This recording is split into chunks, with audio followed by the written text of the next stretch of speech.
যেই মানুষটাকে পাথর দিয়ে হত্যা করছে, আপনি বলেন পৃথিবীর কোন সুস্থ মানুষকে এটা কল্পনা করে? হ্যাঁ, পৃথিবীর কোন সুস্থ না অসুস্থ মানুষকে এটা কল্পনা করে? একটা মানুষকে এভাবে খুন করে মানুষ, এভাবে মানুষকে হত্যা করে। এখান থেকে কি দিয়ে বাঁচবেন? এখান থেকে উঠে আসবেন কিভাবে?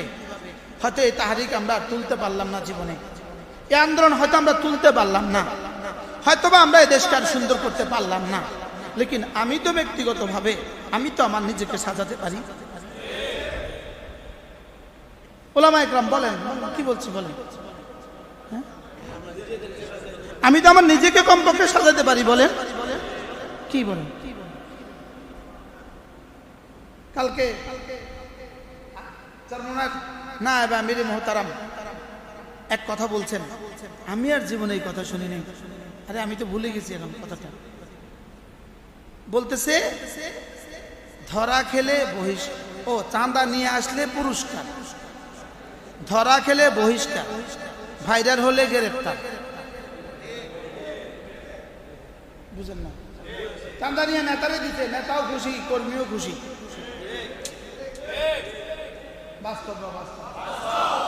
চাঁদা দিয়ে দিলে, নেতার কাছে চাঁদা নিয়ে গেলেন, চাঁদা নেতা কি বস, অমুকের কাছ থেকে নিয়ে আসছি, বস এত লাখ, বস খুশি, ওরে দিয়ে দিছে 5,000। তো চাঁদা নিয়ে গেলে হয় কি, চাঁদা দিয়ে দিলে হয় পুরস্কার। এবার ধরা খেলে হেড অফিস থেকে বলে বহিষ্কার। আর যদি পত্রপত্রিকা বেশি ভাইরাল হয় তো একটু নামকে ওয়াস্তে গ্রেফতার। বুঝেন নাই?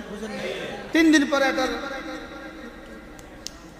লামসাম দিয়া বাদ দিকে যা আবার কর। বলেন না বাস্তব? কি কথাটা কইল? কোত্থেকে কয় কথা? কয় চাঁদা নিলে হয় কি, দেয় পুরস্কার। এবার ধরা খেলে হয় কি, বহিষ্কার। এবার ভাইরাল হয়ে গেলে হয়ে যায় কি, এবার গ্রেপ্তার পরে 3 দিন পরে যাও বাড়ি, যে আবার করো। এজন্য মেরে ভাইও, আমার জীবনে কি করণীয়? আমার জীবনে করণীয় বলেন, আমার ঈমান আমার আমল আমি বানাবো, আমার ঈমান আমার আমল আমি বানাবো। বলেন, আমার ঈমান আমার আমল আমি বানাবো। কে কে? আমি আমি আমি আমার ঈমান বানাবো, আমার আমল বানাবো। ঈমান আমল, বলেন ঈমান আমল, ঈমান আমল। আমারটা আমি বানান, আমাকে আমি বাঁচান, নিজেকে নিজে বাঁচান। সেভ দ্য হিমসেলফ, নিজেকে নিজে বাঁচান, নিজেকে নিজে বাঁচান। বলেন কি বলছি বলেন? কু আনফুসাকুম ওয়া আহলিকুম নারা। নিজেকে নিজে বাঁচাও, নিজের ছেলে মেয়েকে বাঁচাও, নিজেকে নিজে বাঁচাও, নিজের ছেলে মেয়েকে বাঁচাও।